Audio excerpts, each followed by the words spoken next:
Hello Bookworm family, it's Danny. Welcome back to my channel. If you're new, go ahead and hit that subscribe button down below.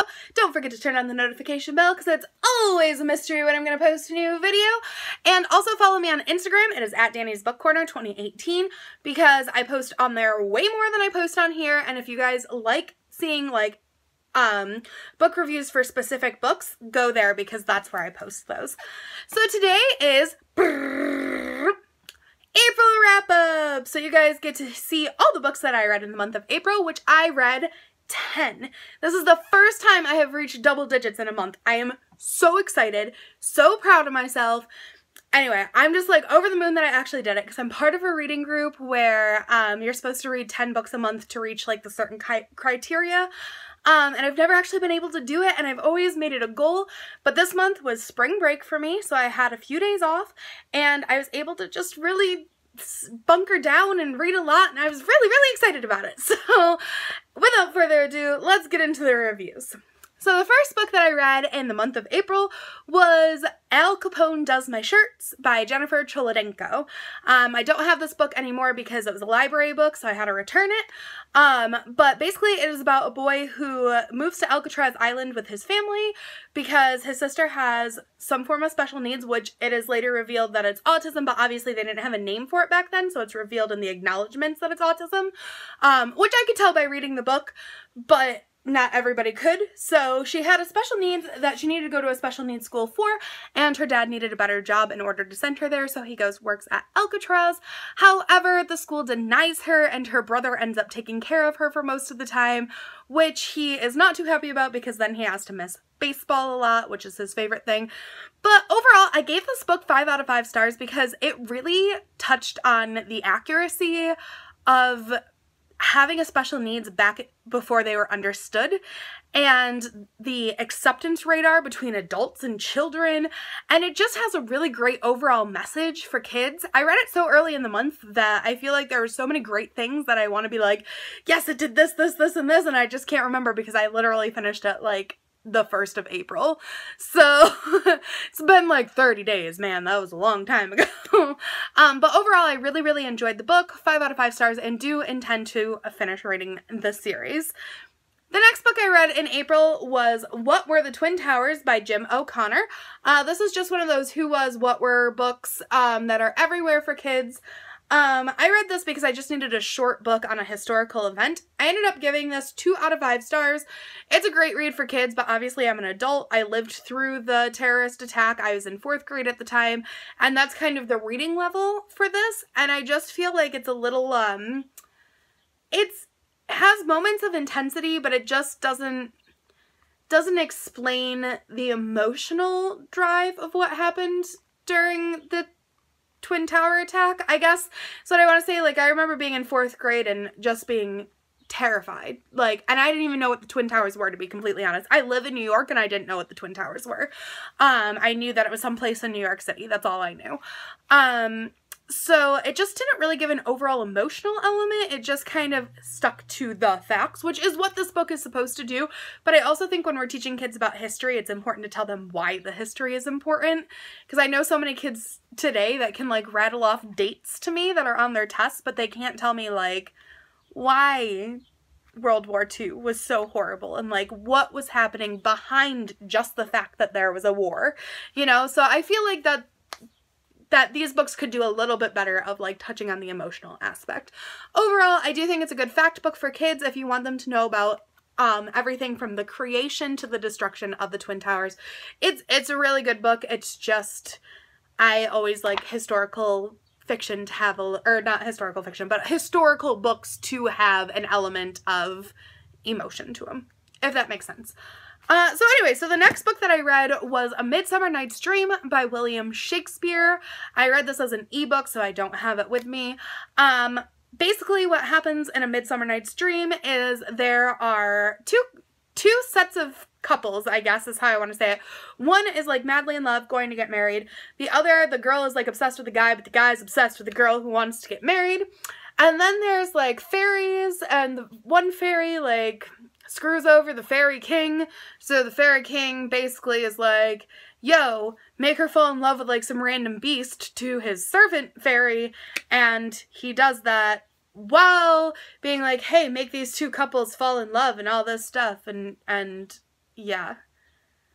So anyway, so that description and how confusing that was basically how I felt while reading it. I'm not a William Shakespeare kind of person, but I did make a goal to read a William Shakespeare book or play or something by him without using SparkNotes. I did not succeed. I had no idea what he was saying. I had no idea what was going on. So I literally had to have the translation side by side, read the character, read the character, read the character, read the character, read the stage direction, read the stage direction, and do it like that because I could not figure out what was going on. I gave it a 1 out of 5 star. I feel like Shakespeare is very black and white. You either love it or you hate it, and I'm just one of those people that do not love it. So I clearly hate it because I just could not understand what was going on. If you like Shakespeare, more power to you. I don't know how you do it, but I'm just not a big classics books person anyway. So like you start touching back on like, I don't know, like the 1910s and I'm like, peace. And then you get something from the 1500s and I'm really like, peace. So anyway, I didn't really super understand what was going on.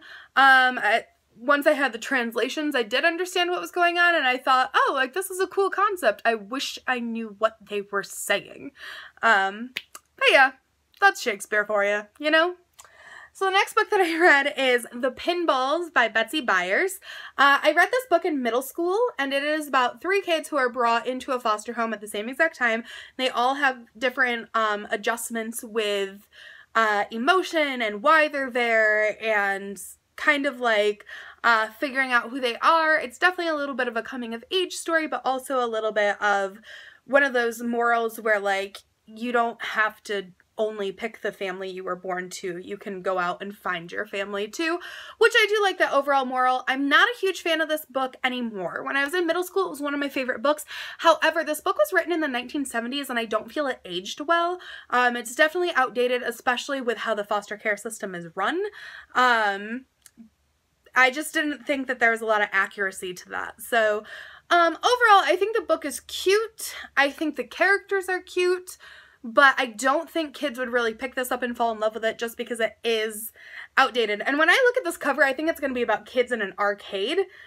So I don't think the cover art on this is great. I definitely think they tried to modernize this cover art a little bit and didn't really succeed. And also it's very anti-feminism. So if you're have like a middle schooler or a late elementary schooler who's like a super feminist, like this book straight up says women should know how to sew, and I was not a big fan of that. So I guess back in middle school I had a very different mindset, but I just wasn't a fan of this book now. So I actually gave this, I have my little cheat sheet over here, which is why I keep looking over here, but I only gave this a 3 out of 5 stars. I thought I had the nostalgia of it from middle school, which I enjoyed, but I didn't overall enjoy the book as an adult. So the next book I read was The Maze Runner by James Dashner. 5 out of 5 stars. I can't say more than that. It is so, so good. I watched the movie when it first came out. I think the year that it came out, I watched the movie. Hated it. Didn't understand what was going on. Now that I've read the book, I realize the movie has taken a lot of creative liberties, and that's why I didn't like it, because the movie is nothing like the book. This is so much better. So basically what it's about is Thomas wakes up in the Glade, which is what it's called, which is basically just the middle of nowhere. He has no idea where he is, trapped by a labyrinth of a maze and surrounded by nothing but teenage boys who are basically learning to survive and work and handle life on their own. But he just feels really drawn to the maze, and he wants to go be a maze runner, which are the people who go out and try to figure out the maze and figure out a way out of the Glade. But everything's turned upside down when this girl shows up, who apparently knows him. And then everybody's eyes start going directly to him, like he's up to something mischievous. This book was so good. I was up till 4 in the morning reading this book one night because I kept going, one more chapter, and the chapters are so short. They trick you with that, man. But they were so short, and I just kept going, oh, just one more. It's only like 5 more pages, and then the next one would only be like 3 more pages. Then the next one would only be like 8 more pages, and I just had to keep going. Anyway, I can't express enough how much I love this book. I read it as a buddy read. I read it in 5 days because I had to for the buddy read the pages that were assigned, but I probably would have gotten through it in a day or 2 because it was just that good. So if you guys want a book that is nonstop, can't put it down, dystopian sci-fi, right here. Maze Runner, James Dashner, highly suggested. I do want to read the series, but I also love this one so much, and you know sometimes how series ruins books, that I'm worried it's going to ruin the book. I just really love this book.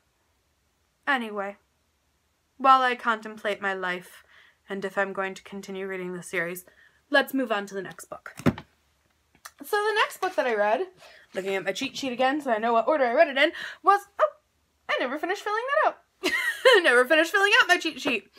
But it was Full Tilt by Neal Shusterman, which I read this book in 7th grade. I was addicted to this book in 7th grade. Basically what happens is Blake gets trapped inside this parallel dimension amusement park when he goes after his brother who has kind of disappeared there, and once he enters he finds out he has to survive 7 rides to get out before dawn, but the rides are all based on their biggest fears, so he has to survive 7 of his biggest fears in order to get out. I still love this book. This book is amazing. Honestly, if you like those parallel universe, creepy mind messed up books, this one's really good. I gave it, what did I end up giving it? I gave it 5 out of 5 stars still. I still liked it. I feel like I gave it 1 extra star for nostalgia. But overall, I think I would have given it like a 4 out of 5 stars if I read it now, just because I'm a little bit older and like some of the stuff that I read, I was like, oh, this really shouldn't have been for a middle schooler. I don't know if it's designed to be for a middle schooler. Maybe it's made for like a high school or something. I don't really know, but I read it in middle school, and I could see how some things definitely probably went over my head in middle school that now as an adult I'm like, I read that in middle school? But anyway, I just really enjoy this book, so, you know, 5 out of 5. The next book I read was Shooter by Carolyn, probably gonna pronounce this wrong, Pignat.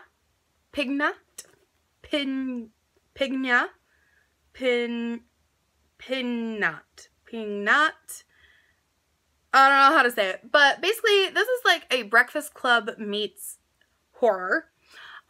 Kids from all different cliques are trapped in a room together during a high school shooting. So this book actually is a Canadian author, so it was kind of a little confusing at first before I realized that it literally says Penguin Teen Canada on the bottom, when I was like, why are they talking like that?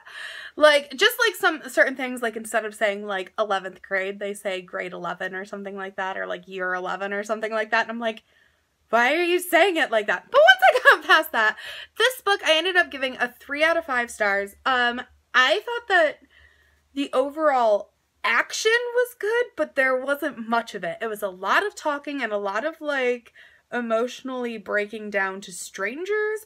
Very Breakfast Clubby kind of element. I do love the Breakfast Club, so I was hoping I liked this more, but I just had like a more higher expectation of like, dang, there's a shooter in the school, something bad's gonna happen, and it just kind of all laid very, very flat until the very end, and then things started happening, and I'm like, I would have liked things to be happening like this whole time.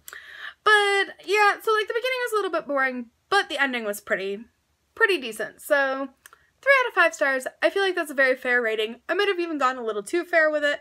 I know a lot of people only gave this 2 out of 5 stars, but I do really like the Breakfast Club and that kind of element. I just wish if it was a book like that, it didn't try to be an action book as well, because it really didn't have a lot of action, so.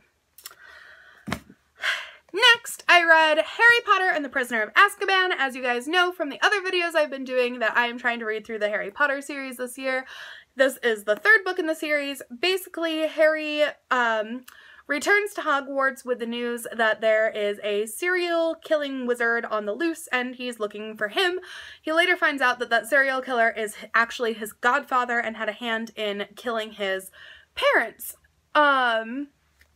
So this one I didn't like as much as a kid, that now I really like it as an adult. Like I gave it 5 out of 5 stars, obviously, because it's Harry Potter, and I probably will give all Harry Potter books 5 out of 5 stars. But as a kid, I was like, oh, Prisoner of Azkaban is so boring. I don't know why I thought that. Like, maybe I just didn't read it well enough, because as an adult, I thought this book was really, really amazing. Like, really, really amazing. So, I've obviously read the Harry Potter series dozens of time, but I don't always read like the whole series. Like I'll pick out a book or two to read, and I feel like I've honestly only read Prisoner of Azkaban once because there are so many things in there that I'm like, whoa, that's way different than the movie. So anyway, I gave it 5 out of 5 stars, and I definitely won't be jumping over this book next time that I read the series. But yeah, so I mean, I'm sure you guys know Harry Potter at this point. I don't really need to explain too much to you about it, but just 5 out of 5 stars, man. So the next book that I read was The Frog Who Jumped Over the Moon, and it is by Richard Mickelson. And I read this book because I needed an indie author book, and it honestly was the only book on my shelf by an indie author, which I think is a wake-up call to me.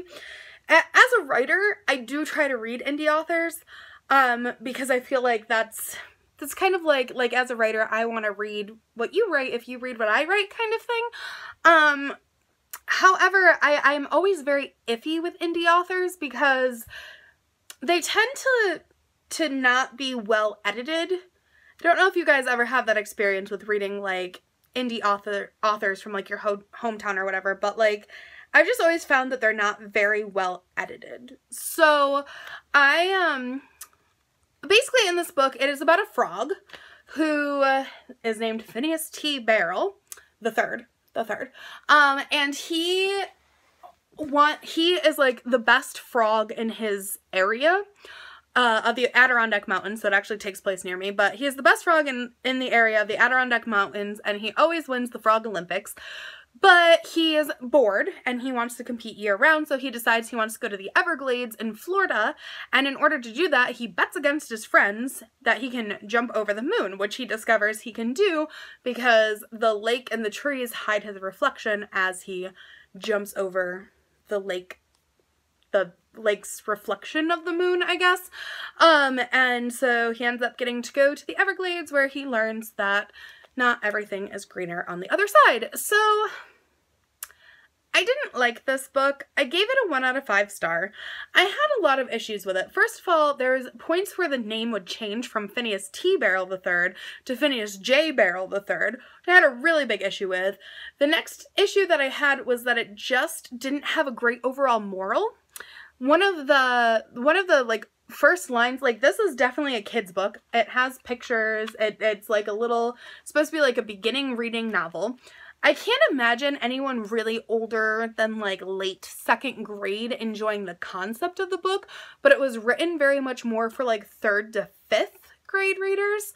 Also, it like in the beginning said something about like, I'm gonna kill you, or I'm gonna die doing this or something, and I'm like, that's not great kid language. Like, I wouldn't hand a book to my niece that says phrases like that because I don't want her going around saying those phrases as a child. Like, that's not words you want to hear out of a kid's mouth. And I do realize that that happens, but I don't want them learning it from a book. Like, books are supposed to be a safe place, you know, I don't know. Maybe I'm in the minority of that, but when it comes to like what kids can read, I have a very, very like, very conservative reflection on it.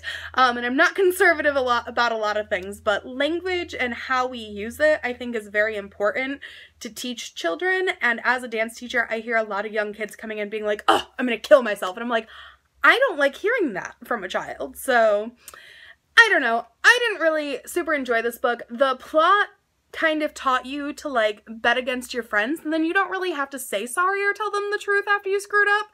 I don't know. I didn't really enjoy it. I gave it a 1 out of 5 star. I guess if you're gonna get this book or read it, maybe like go in reading knowing that this is maybe like it says 1st edition. Maybe that this author might want to make changes in the future. I don't know. Yeah. There's not much I can say about it because I understand him trying to make like a living off of writing, but I just don't know if the area is kids' books. Maybe he'd be better in a different area. I don't know. I'm not trying to insult the author. I really do understand where authors are coming from. I just think that it's a little bit of a dated book for kids today, and it's also just not a super appropriate book because I don't want a child being like, I'll bet against my friends, lie to them, come back, not tell them the truth. And on top of that, I'm also going to say things like, I killed myself, or I'm going to kill you, and I'm dead about that and stuff. I don't know. Anyway, so the last book I read in the month of April was, I'm just looking at my cheat sheet here for a second to make sure that I didn't miss any. I did not miss any. Okay, so the last book that I read in the month of April was Little and Lion by Brandy Colbert. I ended up giving this book, what did I give it? I think I only gave it a 1 out of 5 stars. I only gave it 1 out of 5 stars. Did not like it as much as I thought I was going to. So when I first picked up this book, I was really, really excited about it because I thought, like, so the plotline overall is about a girl who comes home on summer vacation after being away at boarding school, and she's home with her brother who has just been diagnosed with bipolar disorder, and also she's just coming home after realizing that she might be into girls. So she's not sure if she's into solely girls or not solely girls. Like, so I thought I was going to enjoy this book because I really do enjoy reading LGBTQ plus books, and I also enjoy reading books about mental health struggles.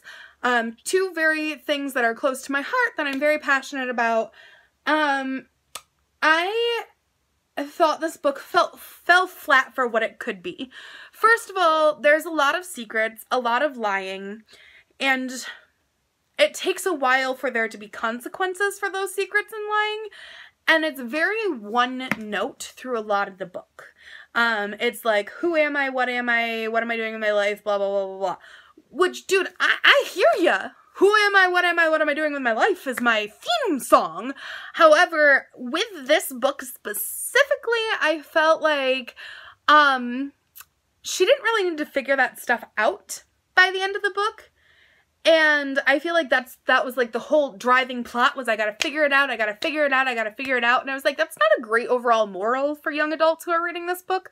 Of like, you gotta figure out who you are this summer, you know? And I can't say that was really the theme, but that's kind of what I got from it. And I'm also very past this point of my life of like the who am I? Oh, my battery's dying. Gotta wrap this up. I'm very past this point in my life of like the what is my sexual orientation? Who do I like? What is my mental health status? You know, I'm very... That's a very high schooler thing. This book is definitely, I think, supposed to be a YA book. I got it from Book of the Month Club, so I thought it was supposed to be older. I don't know why, but basically, like, I think it is supposed to be YA. I don't know. I just didn't love it. I didn't love the overall themes, the overall elements, and I also, I don't know, like, I don't know. I just feel like there is a point when what is being written is very honest to where kids are these days, and I understand that, but as an adult reader, I'm 27 years old, I don't want to read about it, you know? So I didn't super love this book. I can see kids who would like this book, like young adults who would like this book. I think I'm just kind of getting past that phase of liking young adult realistic fiction, which is sad because that used to be my favorite genre to read, but I think I'm just aging out of it, and I think I gotta start going more to the adult side. So it was kind of an eye-opening month for me. I didn't have a ton of books that I loved, but I did have a few that I was like, yes, hitting it right, nail on the head kind of thing. I do think in this upcoming month, I do have a few young adult books that I'm reading. Actually, I do have a majority of young adult books that I'm reading, but I did kind of mix in some adult books because I just feel like that's where I'm headed in life now, and it's weird, you know, like, when do you reach that point of your life where you're like, YA drama is not my thing anymore, like, but yeah, overall, I had some great reads and some books that I just wasn't really into. But if you guys have any suggestions for future months that you think I would enjoy, or books, especially LGBTQ plus books or mental health books, because I have not read a good one in a long time, so if you guys have suggestions for that, please go ahead and comment those down below. Overall, I think April was great because I read 10 books. Do I think all the 10 books were fantastic? Not even a little bit. But I hope you guys enjoyed this video anyway, and that you guys got some ideas of what to read and what not to read, maybe. So anyway, hope you guys enjoyed this video. Thanks so much for watching. Bye!